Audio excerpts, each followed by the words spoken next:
ஃபன்ங்கிற channel என்ன டாப்பிக்கில் பார்க்கணும்னா ஹிட்லருங்கிற டாப்பிக்கில். ஹிட்லர் வந்து 1989 4/20 அதாவது ஏப்ரல் 20 பிறந்தார். அவர் வந்து ஆஸ்திரேலியாவில் ஒரு சின்ன கிராமத்தில் பிறந்தவர். அவர் பிறக்கும்போது அவர் 4வது குழந்தையா பிறந்தார் ஒரு கப்பல்ஸுக்கு. அப்போ அதுக்கடுத்து அவர் கொஞ்சம் கொஞ்சமாக வளரும்போது அவரோட 3 அண்ணன்களும் ஒரு தங்கச்சியும் இறந்து போயிடுறாங்க. அதனால அவங்க அப்பா வந்து சோகத்தில் மூழ்கி குடிக்க ஆரம்பிச்சார். அப்படி குடிச்சிட்டு டெய்லி வந்து அவங்க பசங்களை ஹிட்லரையும் இன்னொருத்தவங்களையும் அடிப்பாங்க, மீறி ஒரு குழந்தையும்.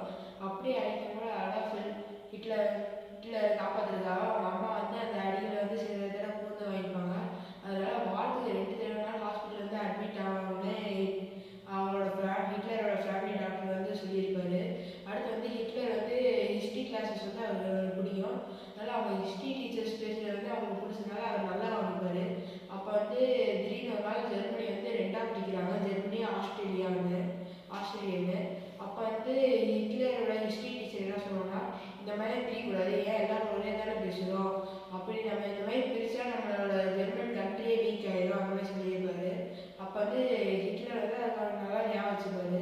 அடுத்து வந்து ஹிட்லர் வந்து டிராயிங் தான் பிடிக்கும். அப்புறம் அவர் 16 இயர்ஸ் அதாவது 16 வயசு ஆனதுக்கடுத்து டிராயிங் காலேஜுக்காக சீக்கிரம் போவார். அப்போ லட்சக்கணக்கான பேர் அதுக்கு அட்மிஷன் போட்டிருப்பாங்க. அது வந்து வெறும் 28 சீட்ஸும் தரனால அவரோட டாப் 10 அதாவது அவரோட பெஸ்ட்டு 10 டிராயிங்ஸை வந்து எடுத்துகிட்டு போயிருப்பார். ஏன்னா அவருக்கு வேலை கொடுக்க மாட்டாங்க, சீட் கொடுக்க மாட்டாங்க, அதனால் அவர் மனசானது போயிடுவார். அப்படின்னு பார்த்தா ஃபோன் கால் வந்து அவங்க மீறி இருக்க சிப்ளிங்ஸுக்கு வந்து ஃபோன் பண்ணி இந்த மாதிரி அம்மா இறந்துட்டாங்க அந்த மாதிரி சொல்கிறாரு. அப்போ ஹிட்லருக்கு வந்து அவங்க ஊரில் சொந்த ஊரில் அவருக்காக யாரும் இல்லை, அப்புறம் வேல்யூ இல்லாதனால என்ன பண்ணன்னு தெரியாமல் அங்கேயே இருக்கலாம்னு முடிவு பண்ணிட்டார். அப்போ சாப்பாடு பசி தங்குறதுக்கு இடம் எதுவுமே இல்லாமல் ரோட்லேயே இருந்தார். அப்போ அவரை மாதிரி இருக்க நிறைய பேர் வந்து சில இடத்துக்கு எல்லாரும் எங்கே போகிறான்னு பார்த்துட்டு அவங்க பின்னாடி போகும்போது ஒரு ட்ரஸ்ட்டு நடத்துகிற இடத்துக்கு போனாங்க, ஆஃபரேஜ் மாதிரி. அங்கே வந்து சோறு தங்குற இடம் எல்லாம் ஃப்ரீ. அடுத்து வந்து அவர் அதே மாதிரி கொஞ்ச நாள் இருந்தது. அடுத்து அவரோட பேஷன்ஸ் இதாகி எத்தனை நாள் தான் நம்ம வெட்டியாகவே இந்த மாதிரி இருக்கோம் அந்த மாதிரி தோணிச்சு அவருக்கு. அதனால் அவர் என்ன பண்ணுறாருன்னா, அவர் வந்து ஸ்ட்ரீட்டாக போய் அங்கே இருக்க பில்டிங்ஸ் வந்து அப்புறம் அங்கே வர பர்சன்ஸ் எல்லாத்தையும் வந்து அவர் விற்க ஆரம்பிக்கிறாரு. அதனால் விற்கிறத பேக் பண்ணுறதுக்காக நியூஸ் பேப்பர்ஸ் நிறைய வாங்குறாரு. அப்படி வாங்குற நியூஸ் பேப்பர்ஸை அவர் ரீட் பண்ணுறாரு. அப்போ ஆர்ட் மட்டும் அவருக்கு தெரிஞ்ச ஹிட்லருக்கு அப்போ கொஞ்சம் கொஞ்சமாக பொலிட்டிக்கல் கற்றுக்கிட்டே வந்தார். அப்படி வளர்ந்த ஹிட்லருக்கு திடீர்னு ஏதாச்சும் இந்த ஜெர்மனியை ஏதாச்சும் சாதிக்கணும், நம்ம ஜெர்மனியும் ஆஸ்திரேலியாவும் ஒன்றா ஆக்கி ஜெர்மன் கண்ட்ரியை வந்து ஸ்ட்ராங் ஆகணும், அவருக்கு வந்து ரொம்ப நேஷனல் பேட்ரியாட்டிசம் தேசப்பற்று இருந்துச்சு. அதனால் அவர் என்ன அப்போ தான் அவருக்கு ஒரு நியூஸ் தெரியுது, வேர்ல்டு வார் 1 வந்து ஜெர்மனி வந்து அவங்கள உள்ளே இது பண்ண போகிறாங்க அப்படின்னு தெரிஞ்சோடனே அந்த கூட்டமே எத்தனை பேர் உயிர் போகும்போது என்ன ஆக போகுது, சாப்பாடு வேலை என்ன பண்ணலாம் அந்த மாதிரி யோசிக்கும்போது ஹிட்லர் மட்டும் இதான் நமக்கு கிடைச்ச சான்ஸ்ன்னு நினைக்கிறாரு. அப்புறம் ஹிட்லர் வந்து அவரோட பேரை வந்து ஆர்மியில் கொடுத்து ஆர்மியில் சேர்றாரு. அவர் வந்து அதாவது ஆர்மியில் ஃபஸ்ட் ரோவில் போய் சேர்ந்து அவர் வந்து மெசேஜராக இருக்கார். அதாவது அங்கே அந்த நிலவரம் என்னது எல்லாத்தையும் ஹெட் ஆஃபீஸ் சொல்கிற மாதிரி மெசேஜராக போகிறாரு. அவர் அப்போ வந்து நிறைய பயப்படாமல் அவர் நடந்ததுக்காக அவருக்கு வந்து பிரேவியர் அவார்ட்ஸும் நிறைய தராங்க. அடுத்து வந்து அப்போ ஆட்சி செஞ்ச மன்னர் தான் அதுக்கு காரணம் அப்படின்னு சொல்லிட்டு வெய்மர் ரிப்பப்ளிக் வந்து உள்ளே வந்து இந்தமாரி டெமோக்ரஸி தான் நமக்கு வேணும், அப்போ நம்மளால் ஸ்ட்ராங்காக இருக்குமே அப்படிங்கிறாங்க. அதனால் அப்புறம் வாரை தோற்றதுக்காக ஹயர்ஸ் வந்து என்ன சொல்கிறாங்கன்னா, இந்த மாதிரி ஒரு பீஸ் ட்ரீட்டி சைன் பண்ணுவேன், ட்ரீட்டி ஆஃப் வர்சாய்ஸ். அதில் என்ன சொல்கிறாங்கன்னா 13% of people 1/10 people 13% of land iron coal இந்த மாதிரி சில பர்சன்டேஜ் வேணும் அந்த மாதிரி கேட்டிருக்காங்க. அடுத்து வந்து சைன் வேறு வழியே வாக்குறதுனால வேறு வழியே இல்லாமல் அந்த அரசியல் வந்து சைன் பண்ணிடுறாரு. அதனால கடுப்பானவங்க யார் யாரெல்லாம் அந்த டெமோக்ரஸி ஒத்துலையோ அவங்களுக்கு கூட இப்போ டெமோக்ரஸி ஒத்துட்டாங்க. இப்போ எலெக்ஷன் நடக்குது, வெய்மர் ரிப்பப்ளிக் ஜெயிக்குது. அடுத்து அப்படியே போயிருக்கும்போது 1928 ஹிட்லர் 1928 முன்னாடி ஹிட்லர் வந்து ஒரு சின்ன ஆர்கனைசேஷனில் அவரோட பேரை கொடுக்குறாரு. அப்படி வந்து அவர் மெம்பராக சேரும்போது அந்த இது பேர் ஜெர்மன் ஒர்க்கர்ஸ் பார்ட்டி. அது கொஞ்சம் கொஞ்சமாக அதில் வந்து அவருக்கு ஒரு இடத்த பிடிச்சிக்கிட்டு அவர் வந்து கொஞ்சம் அவர் எல்லாத்தையும் பிடிச்ச அந்த கட்சியில் இதாகிடுறாரு. அதனால் அதோட பேரை வந்து திரும்பி மாற்றுறாரு, நேஷ்னல் சோஷியல் ஜெர்மன் ஒர்க்கர்ஸ் பார்ட்டின்னு மாற்றினாரு. அதை வந்து திரும்பி கொஞ்ச நாள் நாசிஸ் பார்ட்டின்னு மாற்றிடுறாரு. இப்போ நாசிஸ் பார்ட்டி ஃபஸ்ட்டு வந்து பவர் வேணுங்கிறதுக்காக வெளிங்கிற ஊரை போய் கைப்பற்றுறாரு. அதாவது மன்னர்கள் வந்து அவங்களோட பவர் காட்டுறதுக்காக மற்ற இடங்களை கைப்பற்றுவாங்க. அதே மாதிரி ஒரு ப்ரொட்டஸ்ட் மாதிரி வாக் பண்ணி போய் அந்த இடத்த கைப்பற்றி பவர் பிடிக்கலாம்னு நினைக்கும் போது அவர் போகும்போது அதிகமாக பீப்புள்ஸ் வந்து சப்போர்ட் கிடைக்கல. அதனால் இவரோட பாப்புலேஷன் கம்மியாக இருந்தனால போலீஸ் ஈஸியாக அரெஸ்ட் பண்ணுறாங்க. அடுத்து திரும்பி 1928 வந்து வார்னால எல்லாம் ரிப்பேர் ஆகி இருக்கு, எல்லாத்துக்கும் வேலை இல்லாமல் போயிடுது. அப்போ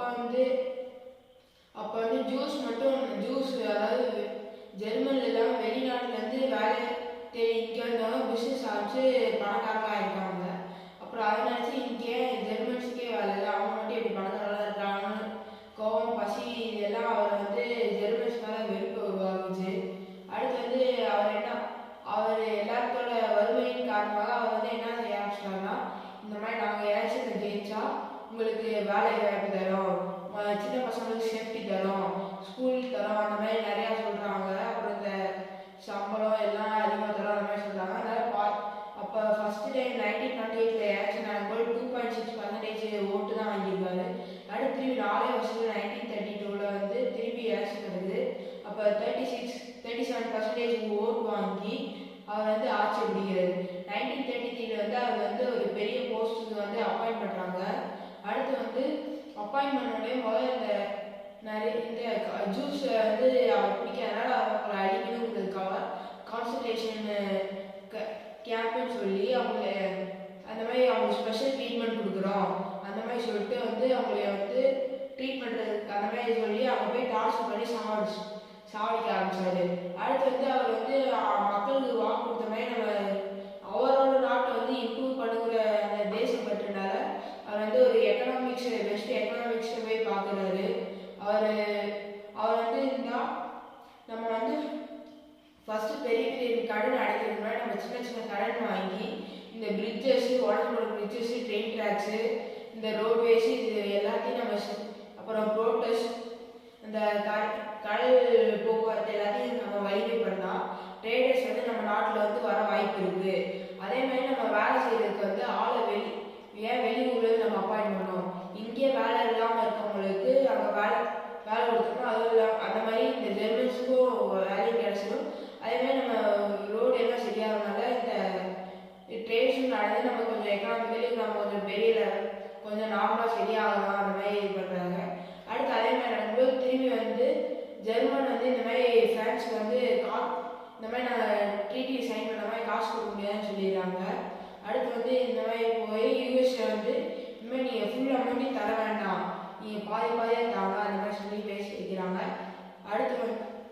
அடுத்து வந்து ஹிட்லருக்கு வந்து நம்ம ஏன் ஜெர்மன்ஸ் தனித்தனியாக இருக்கிறதுனால நமக்கு பவர் அதிகமாக இல்லை, அதனால் எங்கெங்கெல்லாம் ஜெர்மன் பேசுகிறவங்க இருக்காங்களோ அது எல்லாத்தையும் கைப்பற்றுன்னு நினைக்கிறாரு. அதே மாதிரி தான் ஒவ்வொரு இதாக கைப்பற்றிட்டு வரும்போது கடைசியாக அவர் போலாண்டு வந்து இது பண்ணும்போது அவர் வந்து ஒரு ட்ரிபார்ட்டி சைன் பண்ணியிருப்பாரு. அதாவது ஜெர்மனி, இட்டாலி, ஜப்பான் இந்த 3 நாடும் சேர்ந்து ஒரு கட்சியாட்ட, அதாவது இது எந்த நாடு வார் பண்ணாலும் மீதி 2 நாடும் வந்து ஹெல்ப் பண்ணோம். அந்த மாதிரி போலாண்டு கூட வார் பண்ணும்போது பெரிய பெரிய ஏர்லிஸ்டில் இருக்க கண்ட்ரிஸ் எல்லாம் போலாண்டு சப்போர்ட் பண்ணும். அடுத்து மீதி சில கண்ட்ரிஸ் எல்லாம் ஜெர்மனுக்கு சப்போர்ட் பண்ணும். இது வந்து திரும்பி வேர்ல்டு வார் 2 மாறுது. அப்படி மாறும்போது ஜெர்மன்ஸ் வந்து ஜெயிக்கிறனால போய்கிட்டே இருக்காங்க, நல்லா போய்கிட்டே இருக்காங்க. அதே சமயம் நம்ம இது பண்ண கேஸ் சேம்பர்ஸ் அது மாதிரி இதில் தான் சாவடிக்கிறாங்க. அப்படி சாவடிக்கிறது வந்து பீப்புள்ஸ் வந்து தெரியக்கூடாதுங்கிறதுக்காக ஜூஸை பற்றி தப்பாக அந்த மாதிரி இது நியூஸஸில் இது பண்ணுறாங்க. அடுத்து வந்து ஜூஸை ஸ்பெஷலாக அதனால் ட்ரீட் பண்ணுற மாதிரி இது பண்ணுறதுக்காக அவர் வந்து என்ன பண்ணுறாருன்னா அந்த ட்ரெயின் கேபின் மாதிரி உருவாக்குறாரு. ஏன்னா அது வந்து அதில் தெரியாமல் ரகசியமாக ஒரு கேஸ் சாப்பிட்ற மாதிரி ட்ரெயின் கேபின் மாதிரி உருவாக்கிட்டாரு. அதில் வந்து பீப்புள்ஸ் வந்து சாவடிக்க ஆரம்பிச்சாரு. அடுத்து அதே மாதிரி வாரம் போய்கிட்டு பீப்புள் ஜூஸ் வந்து சாவடிச்சிருக்காரு. அதே மாதிரி அந்த டைமில் ஜப்பான் வந்து என்ன பண்ணுறாங்கன்னா அவங்களோட பவர் காட்டணுங்கிறதுக்காக யூஎஸ்ஏ கமெண்ட் இந்த யூஎஸ்ஏல வந்து யூஎஸ்ஏவோட போர்ட்ரஸை வந்து